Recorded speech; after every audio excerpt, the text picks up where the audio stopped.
Alam mo ba kung ano ang PCOS? Ang Polycystic Ovary Syndrome o mas kilala bilang PCOS ay isang hormonal disorder sa mga kababaihang nasa reproductive age. Ayon sa World Health Organization, higit 100 million na mga babae worldwide ang merong PCOS. Pero kahit marami ang nakakaranas, meron pa rin hindi aware o nalilito sa tunay na epekto nito. Kaya naman narito ang mga kwento ng ilang kababaihang nagbahagi ng kanilang PCOS journeys.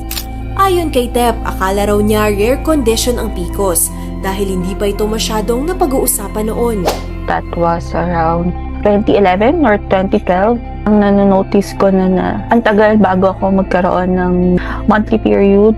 Nagpa-check up kami, nalaman na may PCOS ako. Hindi pa ganun kadami yung mga posts regarding PCOS. Kwento naman ni Tati, bukod sa irregular periods, marami siyang naranasang symptoms bago siya ma-diagnose. Nagkaroon ng time na tumaba ako, like umabot ako dati ng I think obese 2. Karoon ako ng acne. Hindi lang siya sa face, sa dibdib, back acne. First time ko lang siya naranasan ng sabay-sabay.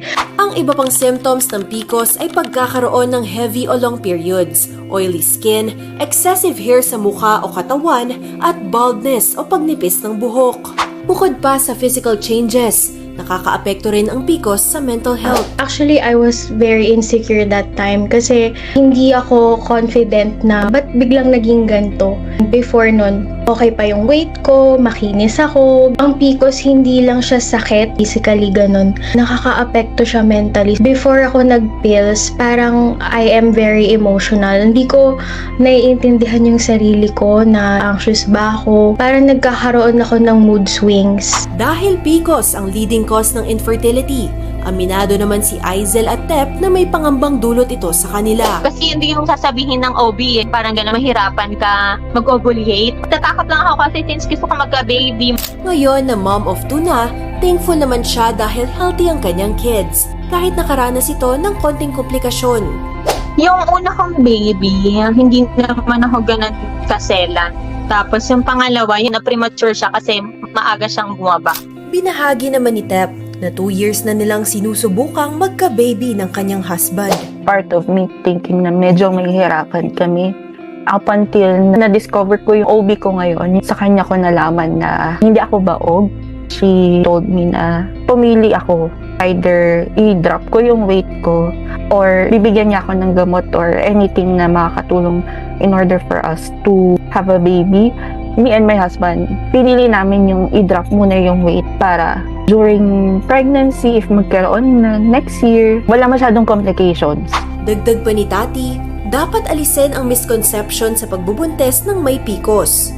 Parang they think na may PCOS, di na yan magkakaanak. Yun lang yung nakikita nila. And actually, mom ko, tita ko, lola ko, nagka-PCOS sila pero lahat sila nagkaanak.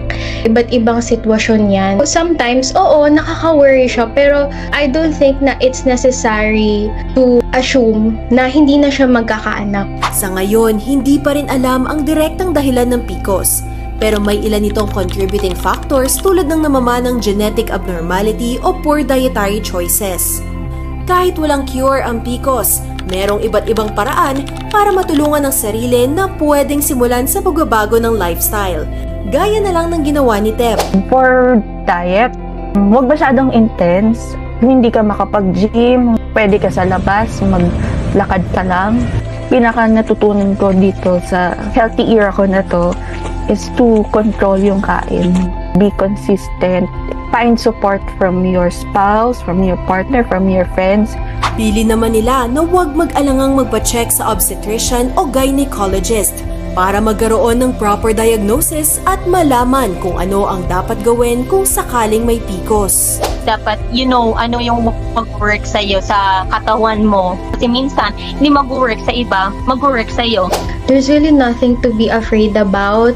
We have a lot of women who created communities. This is something na every woman should be aware. Kahit yung mga wala pang PCOS, kailangan yung mga babae nag-check sila regularly. Yung experience natin, hindi siya dapat ikahiya.